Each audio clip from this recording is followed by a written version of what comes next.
April 24th, 2012 to order. Could I have roll call, please? Nope, excuse me, call to order. I'm sorry. Back up. We'll have the Pledge of Allegiance to the flag, and please remain standing for the invocation. Ready to begin.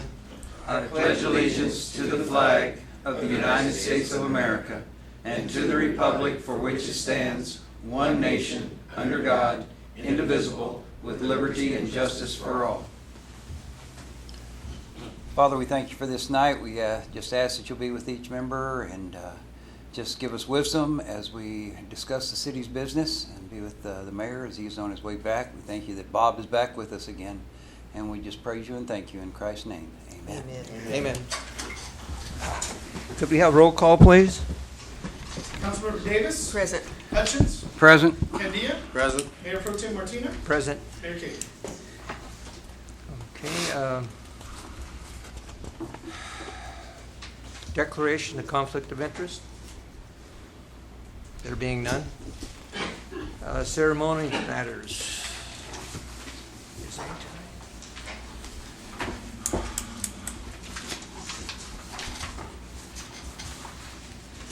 I don't see any ceremony. No ceremonial manners tonight, Mayor Pro Tem. Pardon? No ceremonial manners tonight, Mayor Pro Tem. Thank you very much.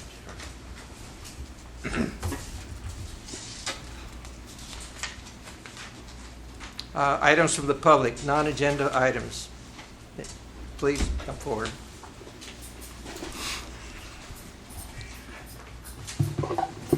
Good evening.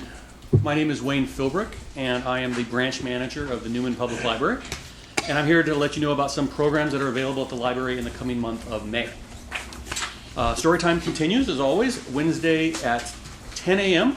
Children aged 3 to 5 are welcome to come to the library and listen to stories, sing songs, dance a little bit, and have lots of fun. Our regular Children's Craft Day, we always have one on the first Tuesday of every month. The next one is on Tuesday, May 3rd. We will be making tissue paper flowers. This is my humble attempt. I'm sure the children will outdo me. They always do. May 3rd at 3:30 in the afternoon at the library.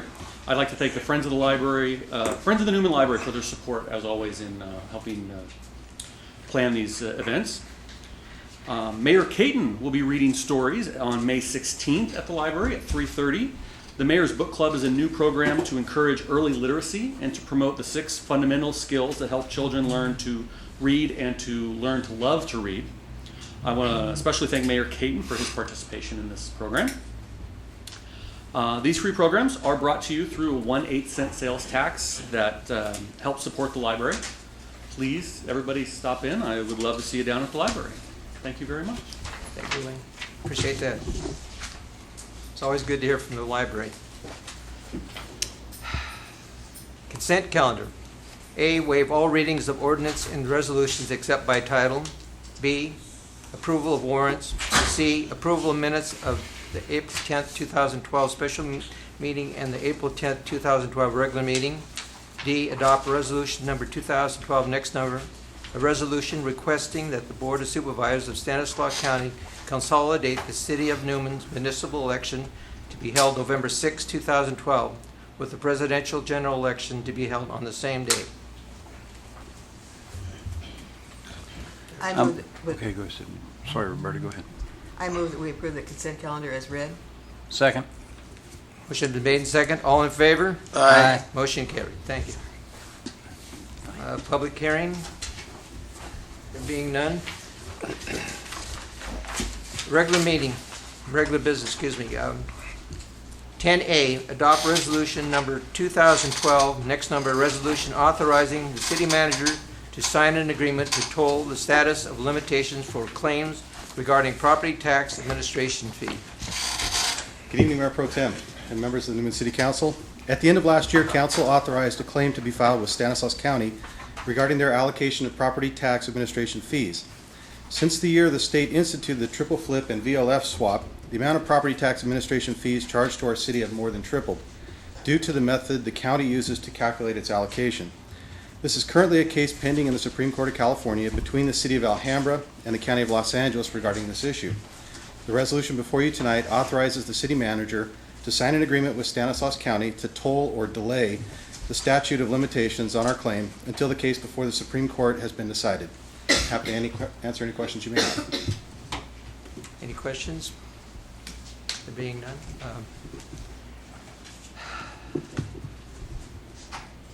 Direction for the council, please. I'd move that we authorize the city manager to sign an agreement totaling the statute of limitations for claims regarding property tax administration fees with Stanislaus County, and that's approved resolution number 2012, next in number. Second the motion. Motion been made and second. All in favor? Aye. All opposed? Motion carried.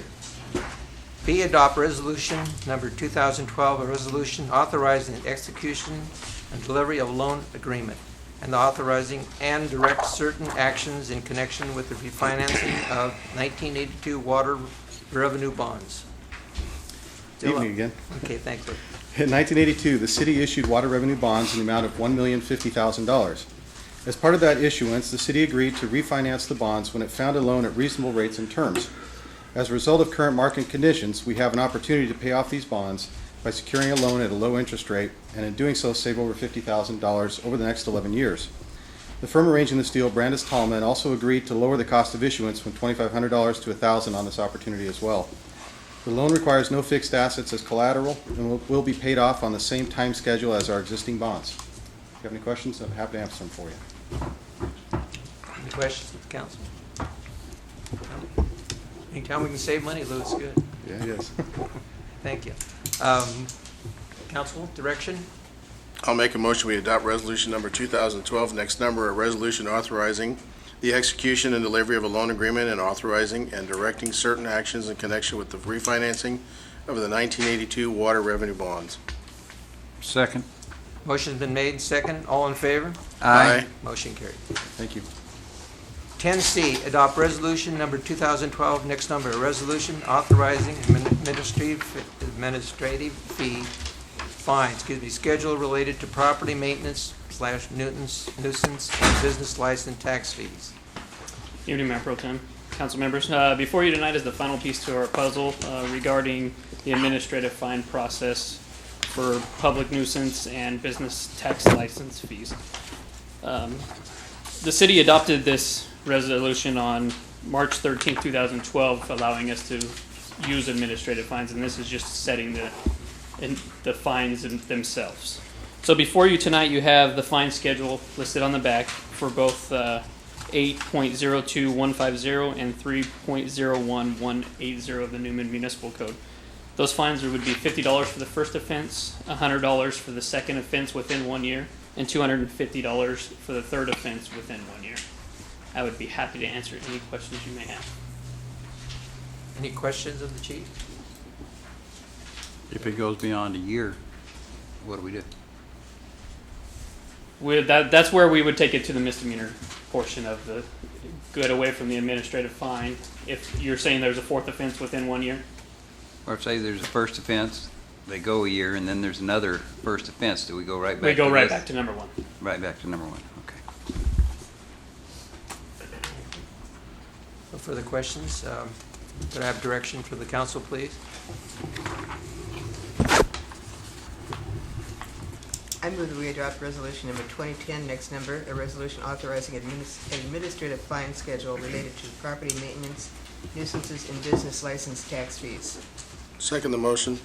Motion been made and second. All in favor? Aye. Motion carried. Thank you. Thank you, Chief. 10D, consider financial pledge to save Hatfield State Park. Thank you, Mayor Pro Tem. Tonight we have a request from the,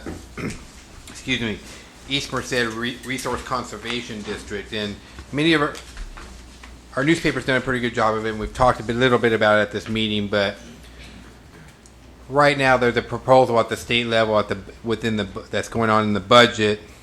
In order to save $11 million, the state is proposing to close 70 of its 279 state parks. 2 of those parks are in close proximity to Newman. The closest being Hatfield. Hatfield Park is the park that we we travel, if we're going to Hillmar or Turlock over there, you see it. The sad part is they're closing these two parks to save $65,000.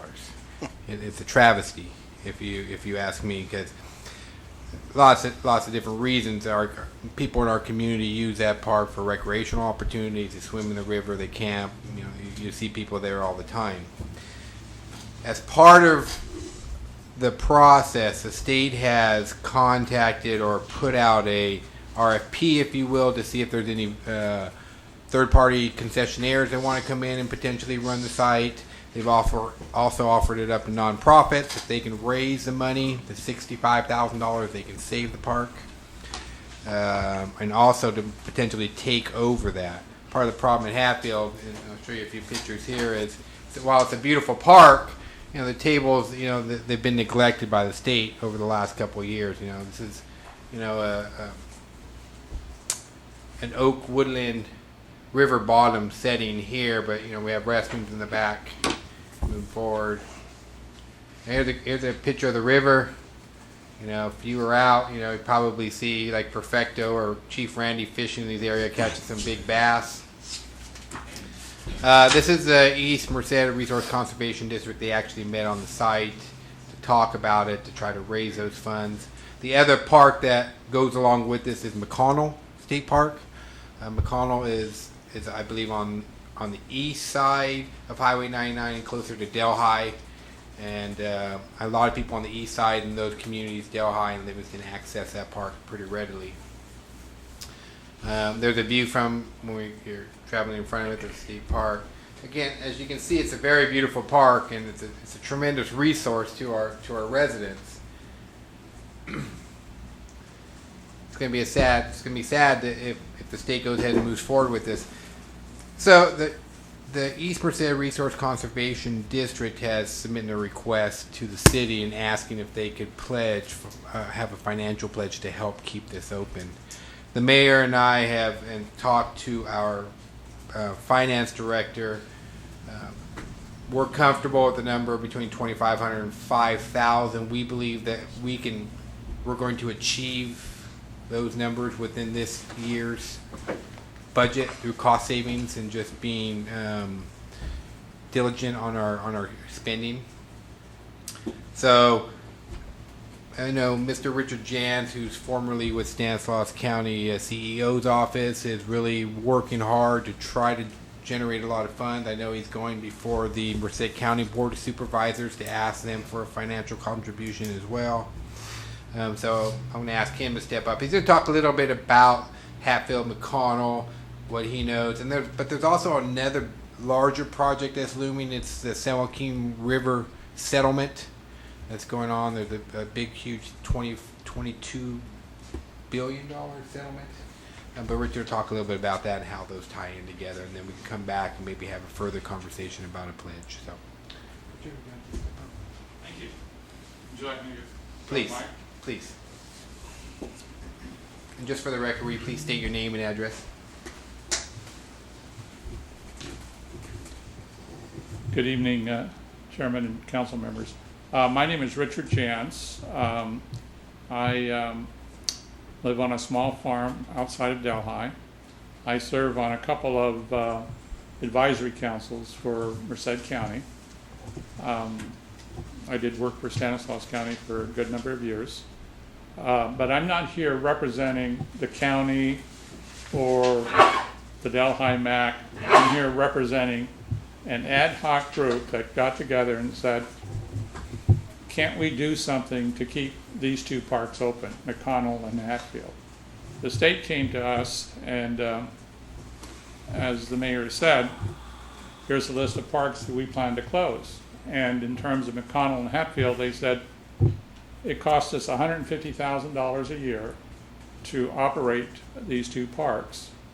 And we have a shortfall, and we collect about $90,000 in revenue, gate fees. So we have a shortfall of about $60,000 or $65,000. And if the community can and will raise that amount of money, we will continue to operate the parks. The state will. And at first they said, we want a 3-year commitment on that. At the meeting in Hatfield, the mayor and the city manager were there. They said, well, we'll back off of that 3-year commitment. If you can raise that kind of money for this first year, we'll keep the park open, or the parks. Let me digress or change tone here just for a minute. There's something called the San Joaquin River Restoration Program. And the reason I'm bringing this up is, as I'm sure all of you know, the Merced River and the San Joaquin River come together right here in your community. The restoration program for the San Joaquin River is a result of a suit and a settlement. The suit was filed in 1988, and it took years before they worked through it. There was a settlement. All parties have agreed to now restore the San Joaquin River from Friat Dam near Fresno to Hatfield. It's 153 miles of river. The total San Joaquin River is about 330 miles. So this part of the river is going to be restored. Greater waters are going to be released, if you will. And my understanding is that there will be more access to the river, fish will be restored to the river, and some degree of economic development will take place. Now, the city manager mentioned a number, $22 billion. That's a lot of money. I mean, if you do the math, that's $140 million a mile. And I'm trying to substantiate that number. I've heard that number from credible sources that are talking to community members about their help, their willingness to participate in this very large project. I've contacted Senator Feinstein's office in DC. I've contacted the executive director of the San Joaquin Parkland Trust. I've contacted the Natural Resource Defense Council in San Francisco. I've been able to substantiate $1 billion, but I haven't found written evidence, if you will, 21. of the rest of it. But I'm told by very credible sources it's there, it's coming from different sources. My point with all of this is, if that decision has been made, if that settlement has been made, and if those monies are coming this way, we as communities need to hold the folks accountable, and we need to be part of that, if you will, to help build up our communities, create recreation areas. As somebody once said, river life, access to rivers, is a big, big tourist attraction in California. It's quite a economic development generator. So my point is, it would be very good, I think, if we as a community, as a region, not just the city of Newman, but all of us that are reasonably close to the San Joaquin River, could demonstrate that we have the community coalition, if you will, necessary to help preserve and increase the value of our rivers. And by so doing, maybe through raising the funds for Mcconnell and Hatfield would be a step forward. It would help bring us to the table. The consultants are out there now talking to community leaders, and I don't know if they've talked to you yet or not, they may. They're talking to elected officials and other community leaders as to their willingness to work with them to restore the river. So they're looking for this coalition, if you will. Now, back to the two rivers, Mcconnell and Hatfield. It so happened I was out at the Mcconnell River, and not very many people were there, and all of a sudden a school bus showed up with a bunch of kids, and they just had a wonderful time by the river. It so happened that Action News out of Fresno was there, and they captured it and did a news story. Sometime later, I saw a nice picture in the Merced Sun-Star of children by the river. Schools do use these rivers for outdoor education, if you will. We have worked very hard. We're not sophisticated fundraisers, and as a consequence, it's been a struggle for us, this ad hoc committee, to raise the $65,000. I've spoken to the Merced County Board of Supervisors twice on the issue. They're tracking it. Year to date, we probably have 12,000, maybe 15,000. We have maybe a week to go. I have a number of people that I'm going to talk to. There's kind of a wait and see attitude by some in terms of who's going to do what. I hope to go back to the Merced County Board of Supervisors again, stretching the deadline a little bit. I think and let me just focus on Newman, City of Newman for just a moment.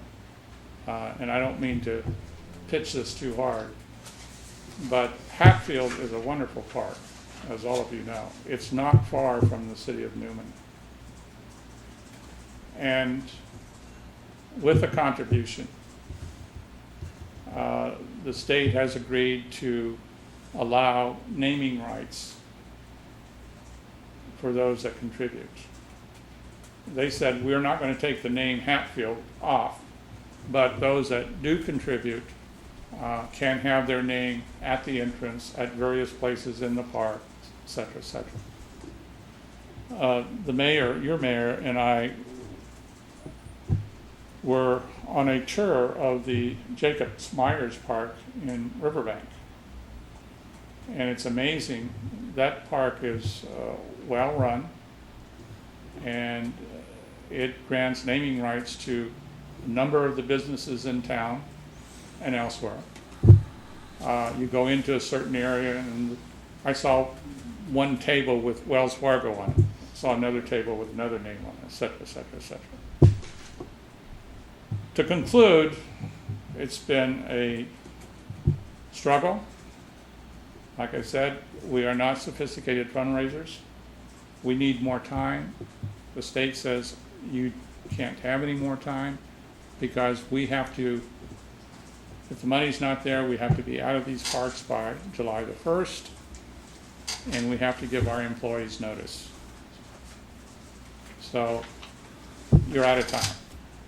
And if we get some strong indication that something's forthcoming, I'm sure they would extend it a few days, but basically we're right up against the wire. I hope to go back to the Board of Supervisors one more time. I hope to speak to some major, large entrepreneurs in this area. Hopefully they will come up with some funds. But my honest assessment at this point is it's really a touch and go. I don't know whether we're going to make it. Like I said, it takes a lot of work, and there's a lot of people out there that would love to have these parks open, but they don't quite understand the role they could play versus what the state should be doing, et cetera, et cetera. So I'll be glad to answer any questions. To be quite honest with you, I find this very hard to take. The state has been successful in taking every dollar they can from our city. Now they're asking us to take care of their part. I mean, I personally, I feel that could be very difficult to understand. And I know how important these parks are to people in the recreation, and proximity to this one is very close to Newman, which is a great location and everything else. As far as you mentioned the coalition, who's part of the coalition? The only thing I see is our city manager said between 25 and 5,000 we might be able to come up with. Who are the other members? And in addition to that, this timeline, we only have till July, is it? They will close the park July 1. Well, that's nice of them. They want a commitment from us within a week or two as to whether the money is going to be there. Do you really think you can get the coalition together in that short a time and bring it all together? If I may, what I meant by a coalition, I didn't mean a formal coalition per se. What I meant is that each of the communities that benefit from these parks, including the city of Newman, Livingston, the county of Stanislaus, Bleako, Delhi, if you will, working together, maybe can do something. The point of it is, we don't have time to build that coalition within this year. So if there is some way that we can come up with that 65,000. From who? From City of Newman, hopefully the Board of Supervisors. We have talked to the Gallo folks. We have talked to various trusts. We have a number of people that we've talked to. They've taken interest. Whether that materializes, I don't know. And may I say, if this council decides that they're going to participate at some level, we're certainly not asking you to write a check. Oh, I understand. We're asking you maybe to make a pledge and see how things unfold. If the amount of your pledge is needed to reach the 65,000, then we'll ask you to write a check. But if it's a no gain, then you don't give the money and expect it to get back to you because you don't have to give it. Okay.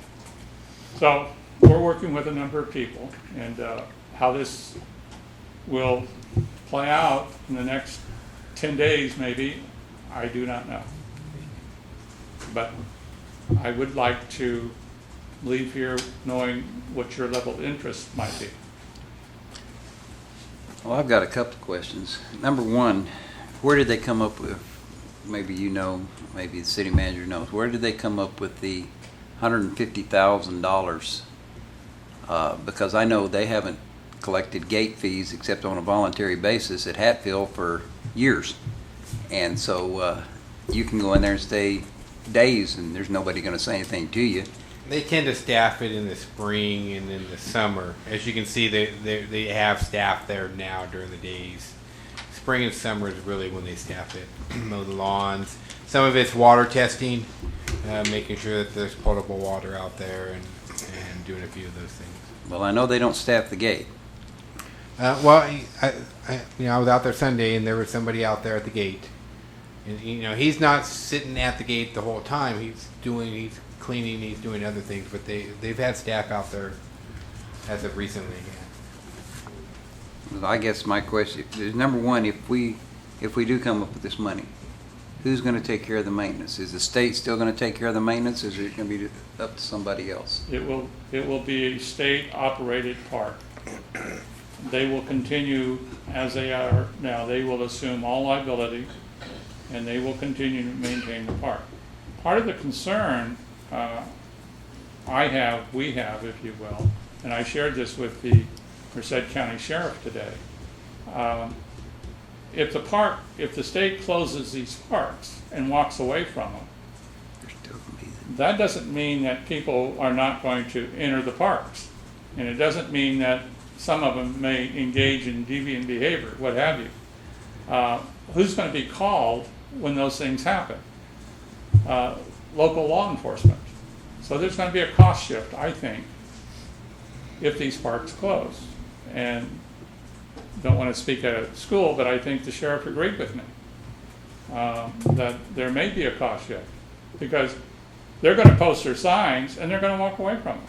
And it's going to relieve them, as I understand it, I'm not an attorney, of liability. They're going to close the gates, put up signs, no trespassing, and walk away. And the point being, they're saying to us, for the 65,000 contribution. We'll continue to assume the liability, and we'll continue to maintain the parks and have somebody there. Now, I make this last point. I certainly agree with you, sir, that they could be doing a much better job in terms of gate fees, in terms of maintenance, the state, I think. And I think they recognize that too. Well, I know there was some talk at one point of, and I don't know if it's still on the table or not, of turning this over to private enterprises that would want to run these parks as a private enterprise. Is that still on the board, or did they take that off? Now, the director of parks for this particular district has talked about that. There are RFPs out to see if there are interested third parties or nonprofits that would like to take over the O&M of these parks, if you will. Now, the state will never give up the title to the project, but they're willing to turn it over to somebody. So like Bob says, what they're willing to do is run the parks off the city's back. Yeah, if the city, in a scenario could be if the city said, yeah, we'll take that park, but we get all the revenues, they would probably do it. We get rid of it. But, that would have to be something that would be financially feasible for something like I mean, that. I personally have no problem with $2,500 to $5,000. I think that's a fairly small amount. But I guess my biggest problem is, Bob's biggest problem is now, once again, the state is turning over to the cities what they're supposed to be doing for something that's not even, they'll spend tomorrow on a car.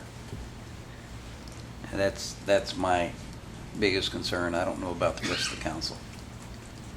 I mean, I don't have any problem at all with pledging $5,000 to it, but a week left, that if we pledge 5, that takes it to 20. We're still 40. You're still 45 short with a week left. I mean, that's, and you've been doing this for at least a month or so. You've been working on this, if I remember correctly.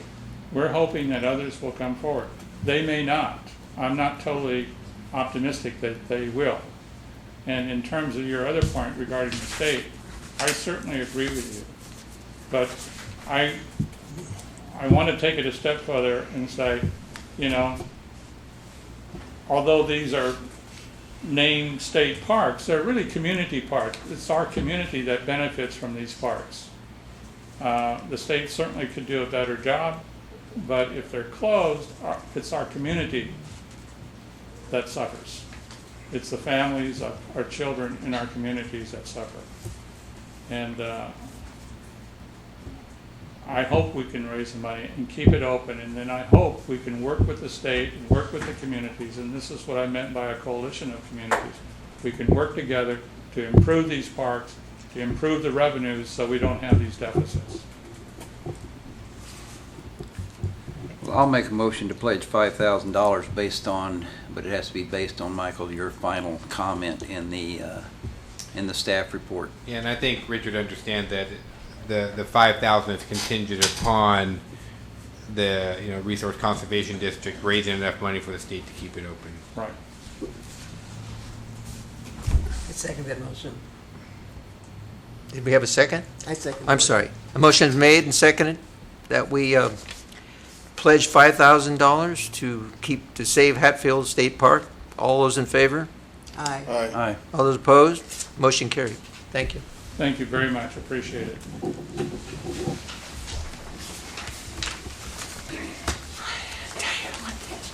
Good old state of California. Oh, item 11, items from District 5, Stanislaus County Supervisor, Mr. Jim D. Martini.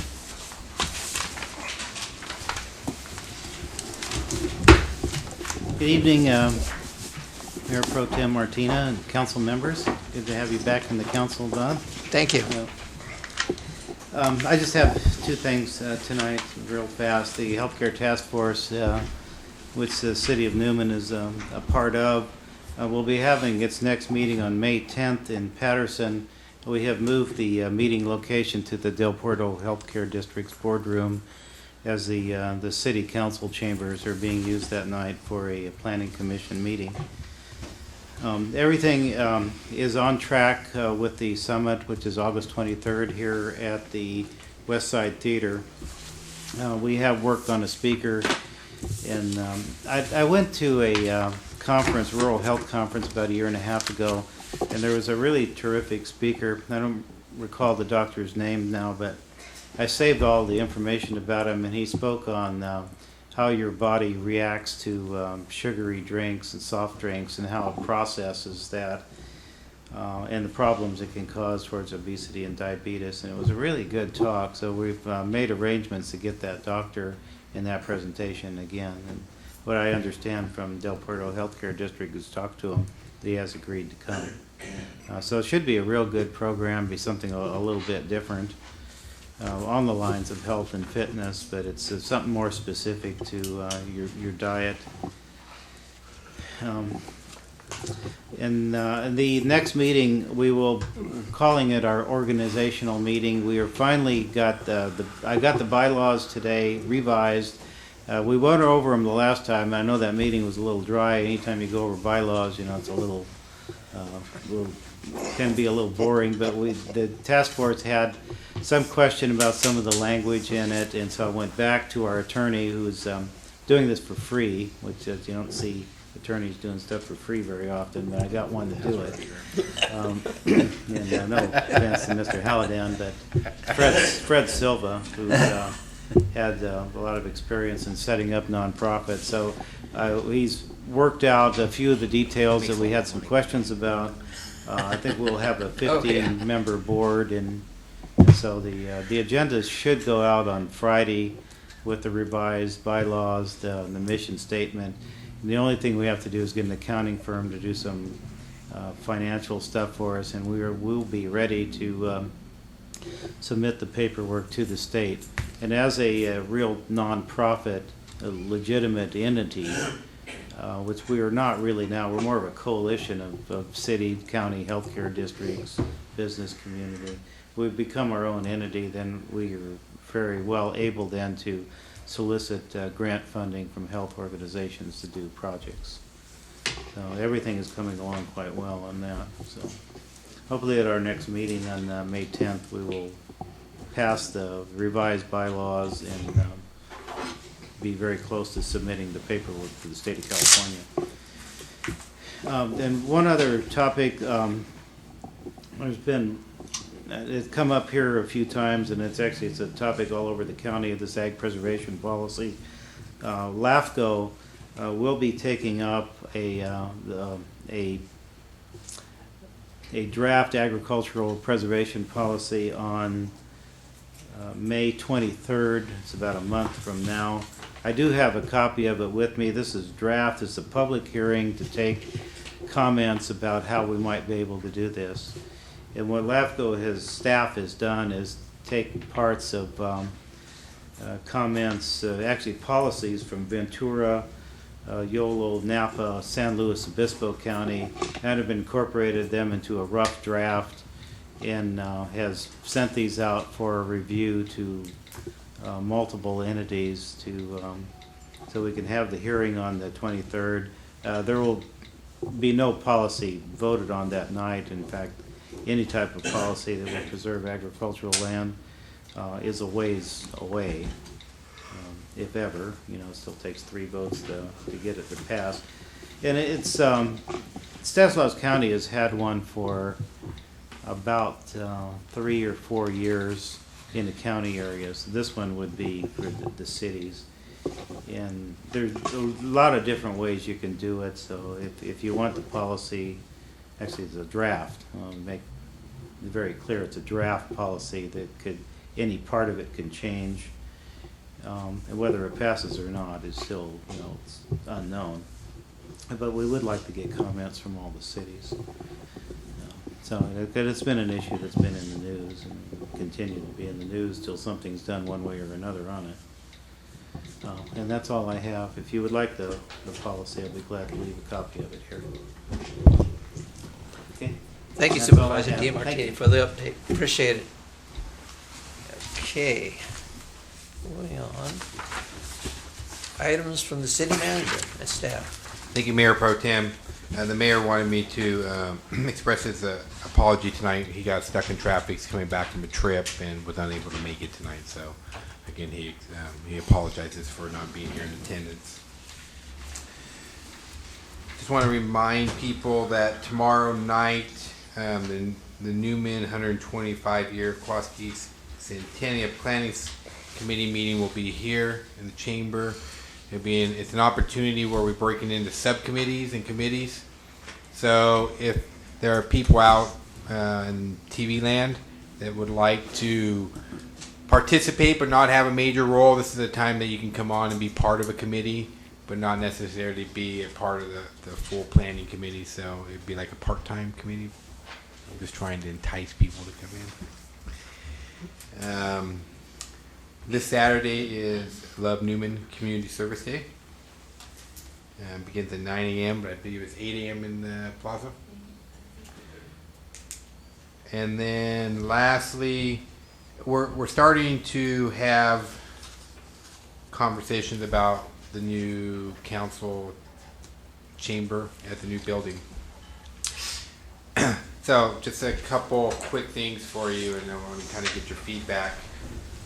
Based upon some conversations we've had in the past, this configuration will pretty much remain.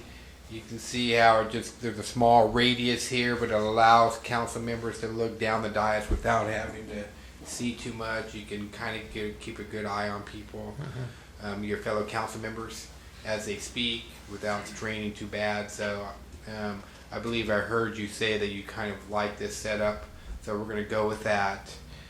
This piece will come off. Mike and I will be positioned again in the same type of configuration. The addition will be, as Councilmember Hutchins is down there, there would be an extension such as this. On that side, it would be approximately 12 feet, and then that would house the 4 department heads. So they would sit up here and do presentations to you, and they would be part of the group in the discussions. And then you would have a podium so that public members can come up and speak. So I have copies of those plans at our offices. I can email them out to you. Is that a configuration that works? I mean, that way you kind of have all your staff members up here ready to address any of your questions or concerns that you may have, and they can do their presentations from the staff from their spot instead of having to come up out of the audience. Of course, it's probably going to leave our audience a little bare, but and it'll all be about the same height. The colors and materials, we plan to just match what we have at our front counter in the main finance room where you pay your bills. And just kind of match those up. Those colors were reminiscent of the Oddfellows colors that they used in their meeting hall, and that's kind of why we kept that theme and that color. So with that, one of the questions I have for council is we're trying to do the configuration. What we're going to propose to you is each of you would have your own monitor in front of your workstation so that you can view the PowerPoint presentation right in front of you and not have to look to the sides or to a TV. The question then becomes, though, is those monitors, what they do will just, again, be the blue screen that you see out over here. They won't live screen like you see in the back. Does the council like seeing the live screen in the back? Because if you do, then we can set something up in the back. It'll probably be a TV screen on a back wall so you can kind of see what the live feed looks like. Is that something that the council tends to check in on? That's something I would like to see something like that, Mike. you would like to see something like that? Okay. Michael, also on the monitors, are they going to be recessed? You know, the height is going to be similar to what the height you're at now in terms of your counter. The depth is going to be about the same, except your lip here is probably going to come up another 7 or 8 inches. So you're going to have about 12 inches between your desktop and your counter. So they're not going to be recessed. One of the things we're kind of went back and forth on is do you just set them and they're kind of more in a fixed location, or do they have kind of arms on them a little bit so you can kind of rotate and everybody gets their own kind of tilt and that type of thing? But they wouldn't be recessed into the countertop. If you go up 7 inches, then the audience is not gonna be able to see the council members. We If think you they go up that will, high. and the reason is, we've kind of measured this out. First of all, this first row is probably not going to be here. It'll be more on the second row where Jim and Mr. Reed are, Supervisor DiMartini and Mr. Reed. That would probably be about the first row of audience members. So their view is going to be a little bit better and a little bit higher. And then when you put the monitor on there, you just kind of give it a little bit of a tilt. It's going to. We still think that there's going to be plenty of view for the audience to keep a clear view of the council members, and the council members still have a clear view of the audience members. We're trying to design that because we know that's important. Not. Well, that's why I wondered if we set them down in slightly recessed on a tilt where we could, you could see down, but you'd still have a clear view over the top. Yeah, the idea will be is they'll be below or at the edge level here. This would only go up another, what, 4 or 5 inches? Yeah. And the floor is not as tall. So this goes up another 4 inches. So this is going to be about the top of the new dais.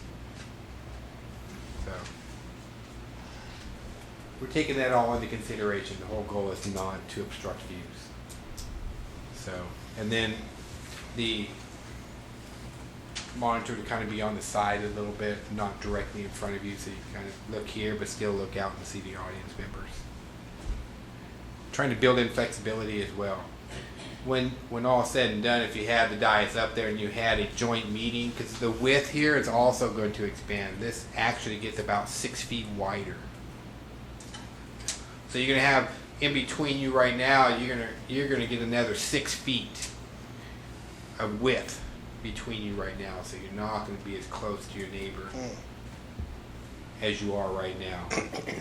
And then again, our platform is not as high; it's a little bit lower.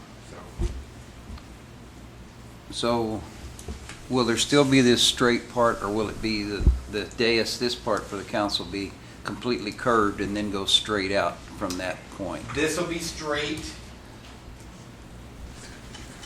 Yeah, I'm sorry. I'm trying to look at the plans here. The whole thing curves. It'll be basically curved from right here to like your edge.